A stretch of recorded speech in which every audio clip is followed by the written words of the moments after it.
Ya, kita lanjut ya. Untuk pembuatan form laporannya. Nah, ini yang tadi yang di video pertama. Jadi kita membahas tentang perintah SQL-nya yang akan nanti kita akses di form yang akan kita buat di VB-nya.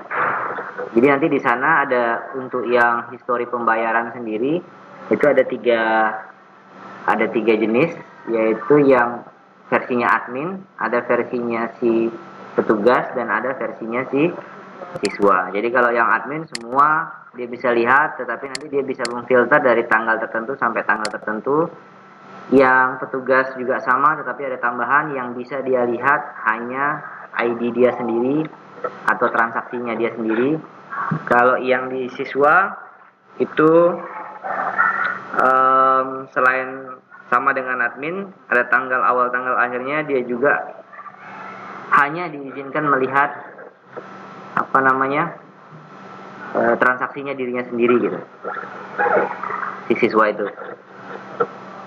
Kalau sudah kita punya perintah SQL kayak gini, barulah kita mulai membuat form untuk laporannya. Untuk form laporan sendiri kita mungkin ngambil aja dari sampelnya yang form, anggaplah form kelas ya. Nanti akan kita coba copy, karena dia pada dasarnya mirip-mirip tampilannya, tetapi nanti yang membedakannya tombolnya itu dia tidak ada yang kayak gini nih. Tidak ada simpan, yang ada cuman mungkin nanti refresh, kemudian cetak sama tutup gitu ya. Nah, kalau yang kayak gini ini ada tetap tanggal awal tanggal akhir nanti modelnya. Ya, kita langsung aja ini kita kopas. Nah, kita kopas biar nggak lama buat desainnya. Paste, jangan lupa untuk ganti namanya. Misalkan FRM laporan histori pembayaran. Iya, perlu diperhatikan ini yang kita buat masih yang versi formnya dulu ya. Yang untuk versi cetaknya mungkin tidak cukup waktunya. Kemudian langsung lanjut kita ke bagian code-nya. Ini kita Ctrl H seperti biasa, ini current dokumen, jangan sampai salah. Kalau sudah oke, nanti ini kayaknya nggak kita pakai semuanya. Kita perbaiki dulu untuk desainnya. Di sana kita punya laporan histori pembayaran ya. Nanti mungkin di sini kalian kasih nama histori pembayaran. Tampilannya mungkin kalian perlu ganti. Laporan itu ya bentuknya kayak ada print-printannya gitu ya. Nah, dari sini laporan agar nggak lama, anggap ini aja deh ya, baru pembayaran. Sini mungkin detail, kita bilang aja detail histori pembayaran. Nah, nanti di sini kita punya pastinya di awal tuh tanggal awal ya kan. Nah, di sini adalah tanggal akhir. Nah, ini enggak kita pakai. Ini juga enggak pakai, karena kita akan pakainya adalah datetime ticker, ada 2 biji.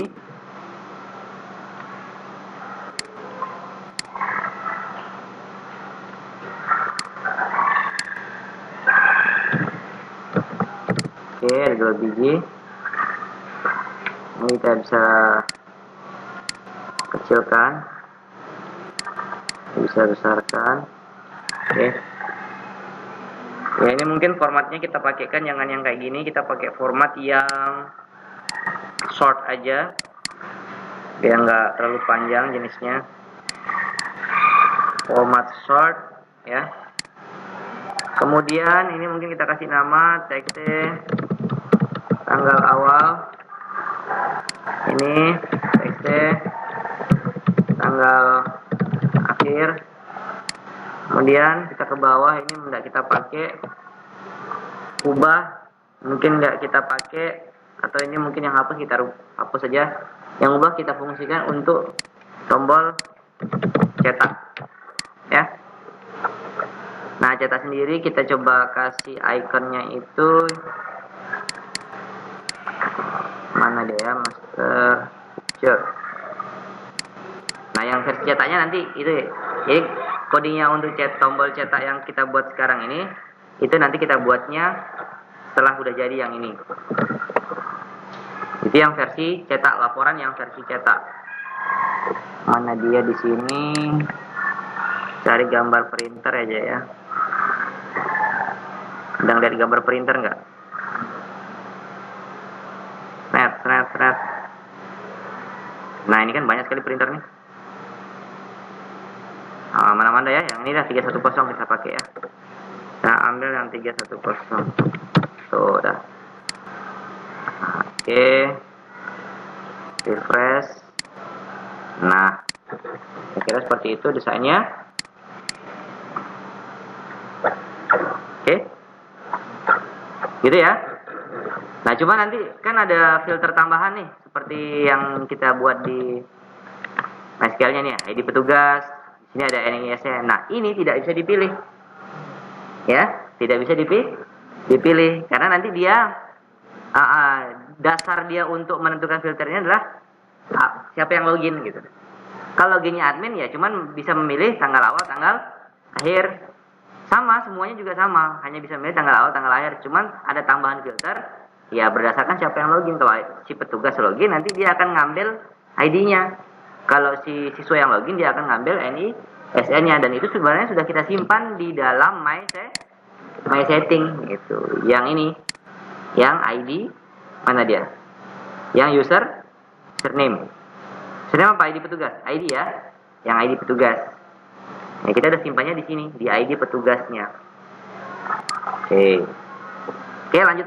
Kita mulai langsung dari yang paling pertama. Mana tadi ini desainnya seperti ini. Kita lanjut sekarang ke bagian code ya. Nah, coding pertama, tampung tetap kita pakai karena ada data grid view. Kalau nggak ada data grid view, baru kita nggak perlu pakai tampung. Nah, kemudian tampil data. Nah, tampil data di sini ada 3 jenis. Ya, 3 jenis itu berdasarkan my setting level petugas. Ingat, level petugas ada 3, ada admin, ada petugas, sama ada siswa. Jadi kita buatkan aja di sini select case. Ya, select case. Kita buat perbandingan dari komponen apa? My titik setting titik level. Nah, jika case-nya admin, nah, maka disinilah codingnya untuk menampilkan data admin. Jika case-nya petugas, maka di sini untuk menampilkan petugas. Jika case-nya siswa, nah, maka ini berdasarkan yang ini, berdasarkan form login. Ya, mana dia form login? Konfigurasi login. Nah, ini berdasarkan ini dia tuh. Admin, tugas, sama satu lagi yang login siswa kemarin itu apa? Siswa. Jadi kita berdasarkan itu. Oke. Sudah, kita lanjut. Ini codingnya. Nah, jika admin, nah, kita pindah ke sini. Snap, gitu ya. Boleh dihapus. Jika admin tampung data asset, nah inilah yang akan kita copy yang dapat dari MySQL tadi yang udah kita rancang di awal. Nah, ini yang paling pertama kita ambil. Pak, ikutkan tanda titik komanya. Nah, boleh nggak diikutkan ya? Boleh juga diikutkan. Set, kan? Titik koma ini kan untuk pembatas kalau ada perintah berikutnya. Kalau nggak ada ya nggak perlu. Ya. Oke. Nah, cuman ini kan masih statik nih sifatnya, ya nggak? Ini kan karena masih statik, artinya masih ngambil secara statik, ngambil ini tanggalnya pas fix hanya 22. Nah, cuma kan kita maunya ngambilnya dari tanggal yang ada di sini, ya nggak? Inputan tanggal awal dan tanggal akhir. Ya udah, tinggal kita ganti. Ini tinggal kita potong pakai tanda petik 2. Ingat, cara memotong tanda petik 2 kali, tanda dan 2 kali, spasi 2 kali, barulah. Tetapi ingat, di sini kan formatnya tahun, bulan, tanggal. Nggak bisa kita langsung txt apa? Tanggal awal titik value. Nggak bisa. Ya, karena di sini ada formatnya tahun, bulan, tanggal. Makanya harus kita format dulu. Ya, kita cut aja ulang. Kita cut, format. Nah, dari tanggal awal, formatnya apa? YYY, MM, TT, gitu. Sama. Between kedua apa yang tanggal berikutnya juga sama. Cuman tinggal diganti ini menjadi TXT tanggal akhir. Paham ya? Oke. Kalau sudah, ini bisa kita copy ke tugas. Cuman di petugas ada tambahan. Tambahan apa? Tuh. N. Nah ini. Kita copy lagi nih. Taruh di sebelah sini. Ya kan gini kan ya kan? Ya, sama nggak? Sama ya. Cuman kan ini udah dirubah nih. Yang ini kan udah dirubah. Yang ini ngambil dari inputan. Nah, ID petugas ini kan sudah ditampung di my setting ID petugas. Ya udah tinggal diganti aja ini. Ya, tinggal diganti menjadi my titik setting titik ID tugas. Paham ya? Jadi double ya. Tetapi tetap siapa yang login pada waktu itu. Nah kalau sudah, ini tinggal kita kopas untuk yang siswa. Sebenarnya siswa sama petugas hampir mirip-mirip, sama aja. Cuman di sini bukan ID petugas bunyinya. Ya, kalau kita lihat di sini adalah NIS, N itu aja bedanya. Tapi kalau yang inunya ngambil my settingnya sama, karena kebetulan ditampungnya di ID petugas. Ini berarti tinggal kita ganti ini. Set. Berarti kita sudah punya 3 jenis tampilan laporan. Oke, sekarang refreshnya tetap tampil data. Nah, untuk apa lagi? Nggak perlu kayaknya ya. Nggak perlu yang lain. Udah gitu doang, tampil data jadi refreshnya. Sebenarnya nggak perlu refresh jadinya. Tampil data cukup ya. Nah, itu kita lihat ya. Tampil data cukup. Simpan data nggak ada, ubah data nggak ada, hapus data nggak ada. Yang ada cuman tutup sama ada cetak. Sub cetak. Ini nanti codingnya ini berikutnya. Nah, terus ini yang di form load-nya ada nggak yang di auto size column mode? Ya, alt cell. Kemudian, nah ini pasti manggil tampil. Oh ya, sebelum manggil tampil data, untuk pertama kali form itu dibuka, kita buat dia akan menampilkan tanggal hari ini. Berarti txt tanggal awal titik value sama dengan now. Tanggal akhir titik value sama dengan now. Barulah tampil data. Sub button satu klik nggak ada. Karena udah tadi kita hapus. Refresh data kita ganti menjadi tampil data. Button 3 itu udah salah cetak ya. Ya berarti ini button 3 kita ganti menjadi cetak. Ini tadi apa, tutup ya, harus cetak. Kemudian yang hapus nggak ada. Yang tutup ya udah biarin tutup. Udah yang ini nggak pakai. Tuh jadinya kayak gitu. Nah, jadi kita cuma butuh tampil data dengan 3 jenis view tadi. Kemudian tutup, cetak berikutnya. Yang penting kita udah buatkan subnya. Kemudian di form load eventnya di button 2 klik. Berarti yang ini button 2 klik namanya. Karena tadi yang button 1 kita hapus. Kemudian cetak, ini cetak. Kemudian tutup, ini tutup. Setelah itu jangan lupa untuk masukkan si form ini ke dalam menu utama. Berarti kita tambah menu utama di laporan histori pembayaran. Ini kita samakan aja dengan ini. Transaksi pembayaran versi 2. Oh enggak. Samakan dengan yang di atas ini. Nih yang siswa. Ini kita tinggal paste ganti menjadi FRM laporan histori pembayaran. Udah. Coba kita tes.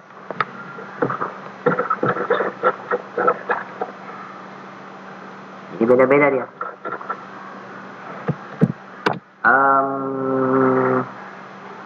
Coba Budi. 1, 2, 3. Oke, masuk. Ini admin ya. Cuma kita buat transaksi dulu ya. Ini ada transaksi hari ini. 1, 2, 3. Oke, saya buat transaksi hari ini. Oke, transaksi sukses. Berarti ada 2 laporan kan? Ada dua. Nah, ini yang tanggal hari ini langsung muncul. Ya kan? Nah, cuma kan saya punya tanggal berapa ini kalau di yang satuan yang lainnya. Saya juga punya transaksi di tanggal 22. Berarti coba saya buat, ambil ya. Saya mau menampilkan dari tanggal 23 bisa. Tampil nggak? Nggak tampil yang tanggal 22 karena 23 saya taruh di sini. Kalau 22 tampil ya. Berarti semua bisa, ya. Semua bisa. Nah, sekarang saya coba logout. Sayangnya belum punya ini ya. Coba saya buatkan admin dulu, transaksi master petugas, saya tambahkan petugas baru ya. Oh, ini sudah ada nih, Budi ini admin, Andi itu petugas.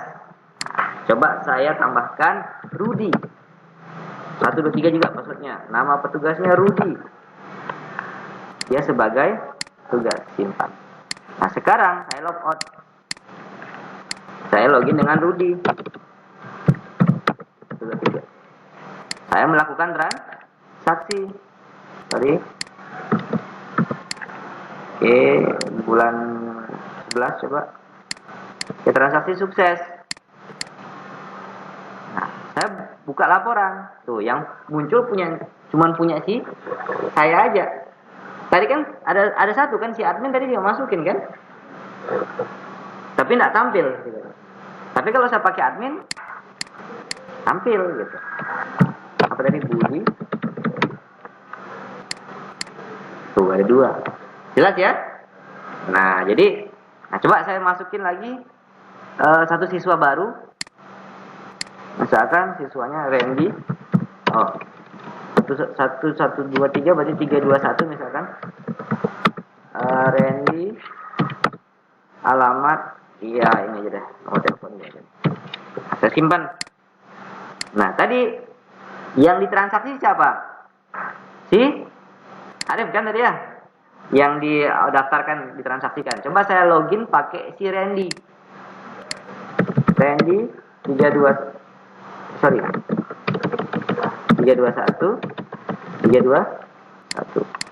Oh, sorry, login siswa ya. Betul. Nah, nggak ada laporan tampil. Ya, nah sudah difilter. Coba saya logout. Saya login siswa lagi pakai 123. Tuh, ada. Paham ya? Jadi begitu. Jadi satu siswa dengan siswa lainnya nggak boleh saling tahu. Kan jadinya lucu kalau misalkan saya login sebagai siswa, ternyata saya bisa ngelihat punya dia belum bayar gitu. Iya nggak?